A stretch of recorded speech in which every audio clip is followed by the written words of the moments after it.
एक घना जंगल। 11:30 बजे रात।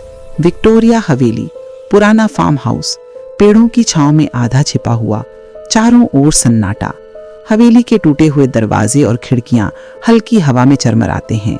रात की चांदनी में हवेली की छाया और भी डरावनी लग रही है। आकाश और विवान, दो दोस्त, हवेली के भीतर कदम रखते हैं। टॉर्च की हल्की रोशनी में धूल और जाले चमकते हैं।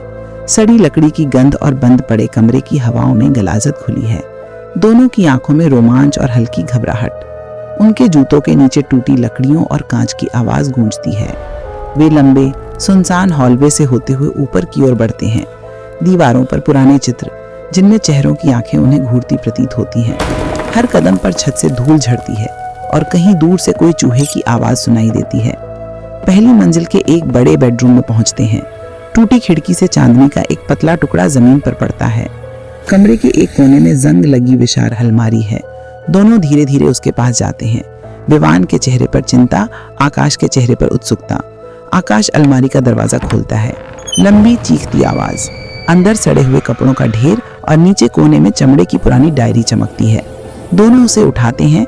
दोनों जमीन पर बैठते हैं। आकाश की आंखें चमकती हैं, विवान के हाथ कांप रहे हैं। डायरी के पन्ने पलटते हैं। पहले पन्नों में हल्की लिखावट, पर बीच में लाल स्याही से डरावनी बातें लिखी हैं। दोनों टॉर्च की रोशनी में पढ़ते हैं।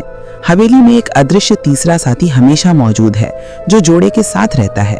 कमरे का माहौल भारी हो जाता है। विवान की सांसें तेज हो जाती हैं। कमरे के कोने से हल्की सांस लेने की आवाज आती है। आकाश तुरंत टॉर्च घुमाता है। कुछ नहीं दिखाई देता, बस अंधेरा। विवान की निगाहें आकाश के चेहरे पर टिक जाती हैं। उसकी आंखें असामान्य रूप से चौड़ी और शांत हैं। विवान भागने की कोशिश करता है, लेकिन उसके पैर जैसे जमीन में जड़ गए हैं। आकाश उसकी ओर बढ़ता है, चेहरे पर अजीब मुस्कान। कमरे में तनाव और डर का माहौल गहरा जाता है। विवान अपनी जेब में डायरी का फटा हुआ आखिरी पन्ना पा लेता है। कमरे की टूटी खिड़की के कांच में दोनों के अक्स दिखाई देते हैं।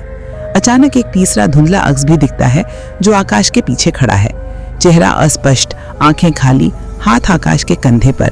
विवान डर से कांपता है और कांच में तीसरा अक्स गायब हो जाता है।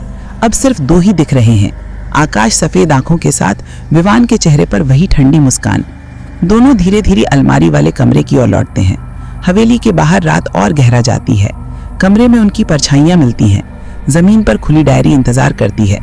हवेली के दरवाजे के पास अंधेरे में एक अदृश्य तीसरी सांस तैरती है, जैसे अगले जोड़े का इंतजार कर रही।